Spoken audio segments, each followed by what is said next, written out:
Hey guys, welcome to my channel Technomiz. पिछली video में हमने नेस्टेड इफ और एल्स इफ लैडर के बारे में देखा था। कैसे वो वो कैसे प्रोग्राम लिखते हैं।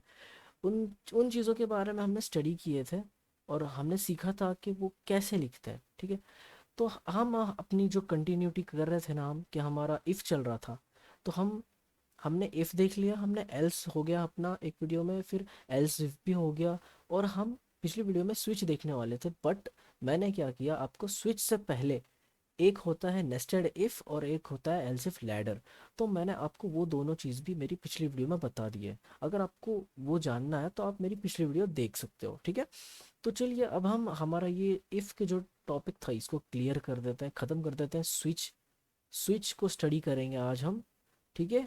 तो गाइस चलिए स्टार्ट करते हैं। C switch statement. Instead of writing many if else statements, you can use the switch statement.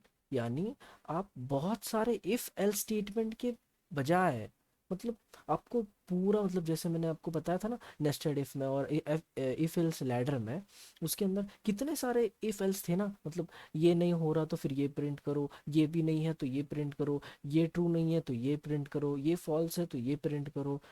मतलब कितना ज़्यादा उसके अंदर कंजेस्टेड था। मतलब तो ये क्या कह रहा है, instead of writing many if else statements you can use just switch statement.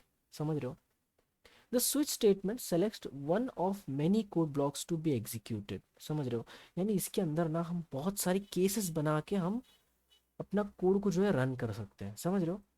जैसे देखो वर्क कैसे करता है, this is how it works. देखो, ये आप थोड़ा सा क्लियर कर लेते हैं। ये थ्योरी यार, ये मतलब प्रैक्टिकली सही है, बट फिर भी देख लेते हैं यार। देखो, सबसे पहले जो है ना, स्विच स्विच ओके। उसके बाद ये क्या करता है, मतलब देखो, इसके अंदर ना केसेस होते हैं। जैसे the value of expression is compared with the value of each case. हम हर एक केस में ना एक वैल्यू देते हैं, हर एक केस को एक वैल्यू देते हैं। समझ रहे हो। If there is a match, अगर उस केस से, अगर समझ लो हमारा जो यूजर है, कोई वैल्यू इनपुट, ऐसी वैल्यू इनपुट करता है जो हमारा केस जो है ना, केस केस से मिलती है। अगर समझो केस को वैल्यू दी है 4 की, और एंड यूजर जो इनपुट कर रहा है वो भी वैल्यू 4 की, तो there is a match. Definitely there is a match. Okay, समझ रहे हो ना। वहां पे एक मैचिंग हो जाती है। तो वो क्या करता है, वो बचा हुआ कोड जो था उसको सबको बंद कर देता है, और जो केस में जो वैल्यू मैच हुई है ना, उस केस में वो काम करना स्टार्ट करता है। समझ रहे हो। The associated block of code is executed. मतलब जो कोड, जो केस, मतलब जो केस में जो नंबर था और जो यूजर ने नंबर इनपुट किया, अगर वो दोनों मैच हो जाते हैं एक साथ, अगर वो दोनों एक दूसरे से मैच हो जाते हैं, तो वो कोड क्या हो जाता है, एग्जीक्यूट हो जाता है। समझ रहे हो। वो वाला केस एग्जीक्यूट हो जाता है। ठीक है। अभी इसके अंदर एक चीज है स्विच, एक चीज है केस, और एक चीज है ब्रेक। ब्रेक। समझ रहे हो। अब स्विच हो गया, केस हो गया, अब ब्रेक। अब ब्रेक की बारी। अब ब्रेक का मतलब क्या है, कि देखो, तो break statement breaks out the switch block and stops the execution. यानी देखो, समझ लो कि ब्रेक का मतलब ये क्या है, क्या करता है, ब्रेक करता है। यानी समझ लो आपका कोड स्टार्ट हो रहा है यहाँ से लेके यहाँ तक। ओके। और आपने कोई केस एंटर किया है बीच वाली। ओके, यहाँ की कोई केस आपने एंटर किया है। तो आपका काम जो है ना, वो मतलब आपने यहाँ से, आप समझो ये कौन सी, समझ लो एक ये पॉइंट जो दिख रहा है ना आपको, ये फर्स्ट पॉइंट है। यानी फर्स्ट केस है, second case, third case, fourth case, fifth case. ठीक है। 5 केस है।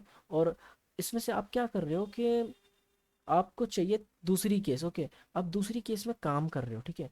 तो जैसे ही आपकी दूसरी केस का काम खत्म हो जाता है ना, तो फौरन आपको मतलब बाहर, मतलब आउटपुट देख के खत्म, विंडो क्लोज हो जानी चाहिए। समझ रहे हो। विंडो क्लोज होनी चाहिए, काम खत्म हो रहा है तो आगे जाने की कोई जरूरत नहीं है ना, आगे और भी बढ़ने की जरूरत नहीं है।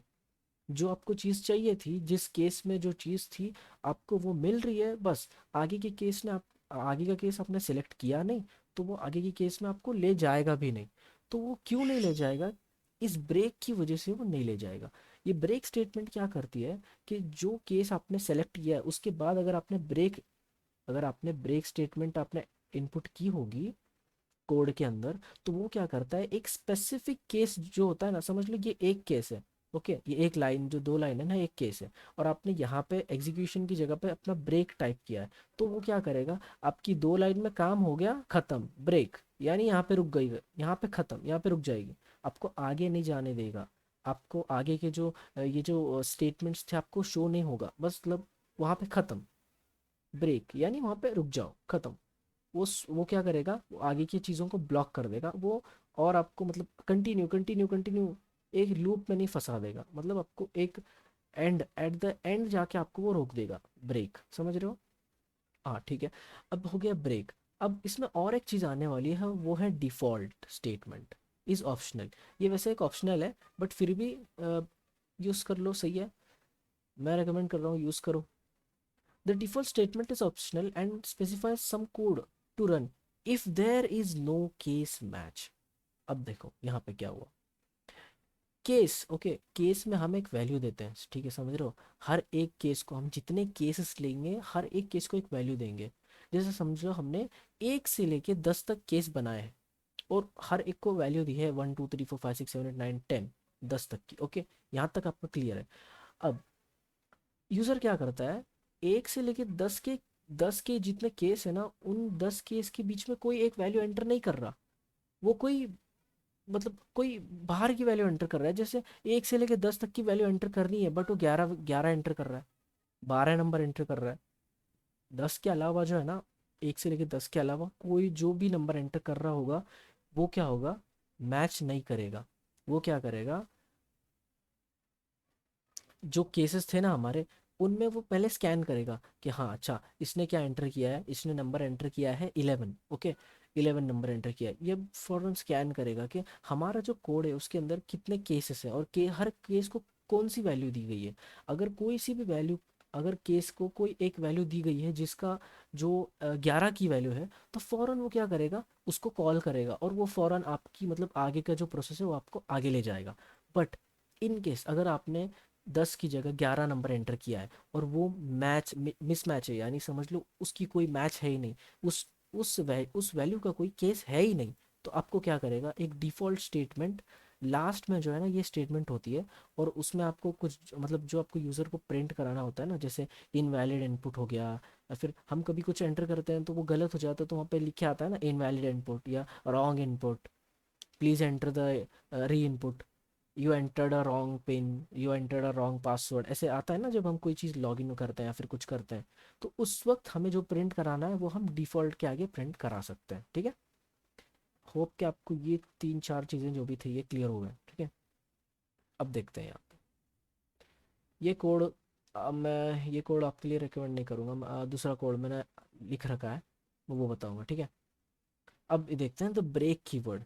When C reaches a break keyword it breaks out the switch block. जैसे मैंने बताया था आपको कि एक जब एंड को पहुंचता है आपका प्रोग्राम, तो वो ब्रेक तक जाता है, और ब्रेक में जाके आपकी जो है, आप मतलब no need for more testing, यानी और आपको आगे नहीं लेके जाता वो, एक चीज़ तक ब्रेक कर देता है आपको, समझ रहे हो, एक चीज़ को स्टॉप कर देता है, आगे का कोड एग्जीक्यूट नहीं होने देता, समझ रहे हो। आपका काम हो गया, आपको आगे का कोड क्यों चाहिए, आपको जिस चीज़ में काम करना था वो आपने कर लिया, आगे का कोड आपको नहीं चाहिए, समझ रहे हो, तो ब्रेक का काम होता है, ठीक है।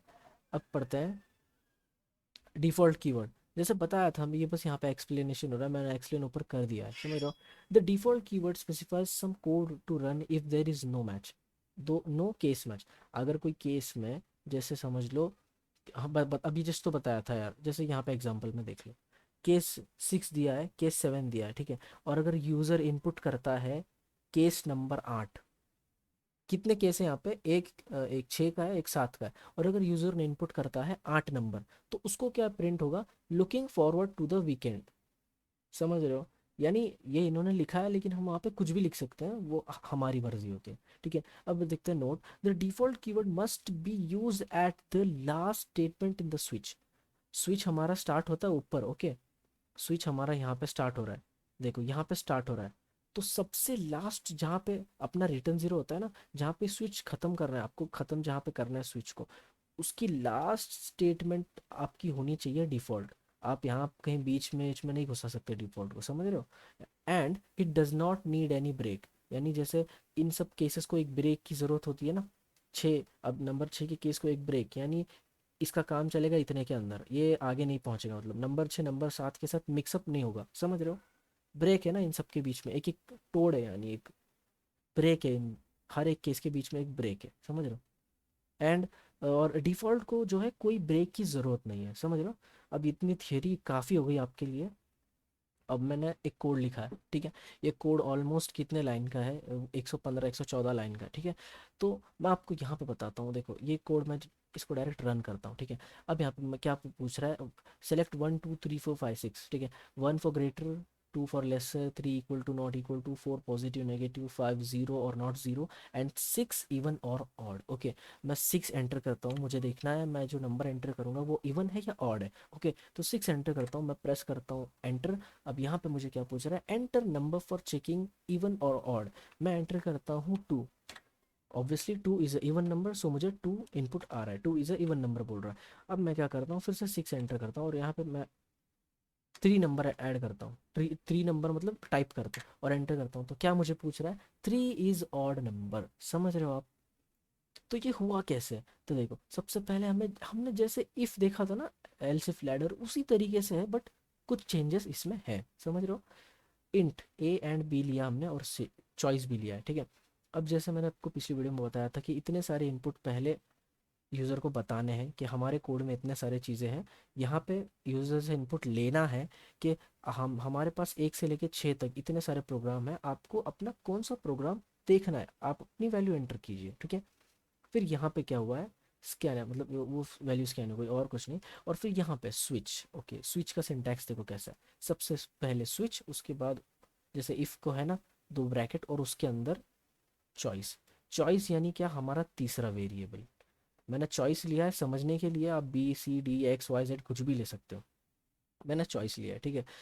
और यहाँ पे जैसे ही एंटर योर चॉइस, अगर 1 से लेके 6 के बीच में कोई भी चॉइस एंटर करता है यूज़र, मैंने यहाँ पे चॉइस दिया है, ठीक है। और चॉइस, ओके, चॉइस को कोई वैल्यू नहीं दी। आगे केस में क्या किया है मैंने, चॉइस उसके बाद एक ब्रैकेट और ब्रैकेट के अंदर केस, और केस को एक वैल्यू दिए। केस को क्या दिए, एक वैल्यू, ओके। केस को एक वैल्यू दिए, केस के अंदर जैसे ही हमारा बंदा, अगर समझ लो यूज़र एक वैल्यू एंटर करता है, यहाँ पे चॉइस एक एंटर करता है, तो फौरन क्या होगा, यहाँ पे स्कैन होगा कि यार एक कोई केस में है, यानी ऐसा कोई केस है जिसकी वैल्यू 1 है। और फौरन जैसे पता चलता है कि 1 है, तो वो क्या करेगा, ये जितने बाकी के जो थे ना, जैसे केस 2 है, केस 3 है, केस 4 है, केस 5 6, ये जितने केसेस है ना, ये ऑटोमेटिक मतलब ये स्टॉप हो जाते हैं, ये एग्जीक्यूट नहीं होते। और हमारा काम चलता है केस 1 के अंदर, और केस 1 है यहाँ तक। और अगर हम यहाँ पे ब्रेक नहीं डालेंगे तो क्या करेगा, केस 1 और 2 कंबाइन हो जाएंगे, सब मतलब मिल जाएंगे। हमें हर एक काम को इंडिविजुअली अलग अलग पार्टीशन के लिए हम ये ब्रेक यूज़ करते हैं, समझ रहे हो। केस 1 दिया, केस 1 के आगे यहाँ पे सेमी कॉलन नहीं है, यहाँ पे देखो ये सिंबल है, सेमी कॉलन नहीं है यहाँ पे, ये वाले साइन है, ठीक है। इसको क्या बोलते हैं मेरे को याद नहीं आ रहा। और ओके, अब यहाँ पे ब्रैकेट लेंगे और यहाँ पे इसके अंदर हमें यूज़र से इनपुट लेना है, यहाँ पर भी। तो ऐसे लिख दो बस, यूज़र से इनपुट लेना आपको आता ही होगा, अगर अब तक मेरी वीडियो देख रहे हो तो सीख चुके होंगे। अब यहाँ पे हम इफ़ की स्टेटमेंट लेंगे। इफ़ अगर यूज़र से इनपुट लेने के बाद A is greater than B, checking greater than number check कर रहे हैं ना, तो पहला नंबर अगर बी से ग्रेटर है, अगर बी से बड़ा है तो ये स्टेटमेंट रन होगी। अगर अगर बी से छोटा है तो क्या आएगा, is not greater than B, समझ रहे हो। अगर बी से, सॉरी, बी से बड़ा, बी से छोटा है तो is not not greater then, समझ रहे हो। आगे ये हो गया एफ एस। उसी तरीके से यहाँ पे ब्रैकेट क्लोज, यहाँ पे इसका ब्रैकेट क्लोज, केस 2 केस 1 का ब्रैकेट, और यहाँ पे ब्रेक, ब्रेक को सेमी कॉलन से एंड करते हैं, ठीक है।